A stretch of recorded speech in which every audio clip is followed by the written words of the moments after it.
Sukkur press club ऐं Sukkur union of journalist जी general बॉडीअ जो इजलास सखर प्रेस क्लब में मुनक़द कयो वियो। इजलास के खिताब कंदे PFU जे मरकज़ी अॻवान लाला असद पठान चयो आहे त महांगाईअ में ॾींहों ॾींहुं वाध थी रही आहे, पर सहाफ़ियुनि जूं पघारूं एतिरियूं जो एतिरियूं या वरी घटि आहिनि, जॾहिं त कुझु इदारा सहाफ़ियुनि खे पघारूं ॾियण में बि परेशान करे रहिया आहिनि।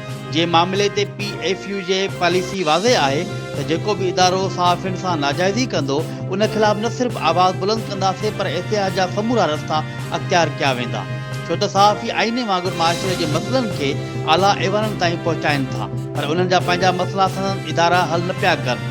हुन जो त सहाफ़ी कानून जो मसइलो बि जल्द हल कयो वेंदो, जॾहिं त सहाफ़ियुनि जी हेल्थ ऐं इंश्योरेंस जी सहूलियत लाइ बि कोशिश जारी आहे। लाला असद पठान चयो त PFU जी उन खे सहाफ़ी मञींदी आहे जेको सहाफ़ती इक़्तिदार जे असूलनि मूजिबि प्रोफेशनल जर्नलिज़म कंदो आहे ऐं जेको बिलावजा माशरे लाइ नासूर बणिजंदा आहिनि। अहिड़े माण्हुनि जो रस्तो रोकण लाइ असां तरबियती निशस्तनि जो आगाज़ करियूं पिया।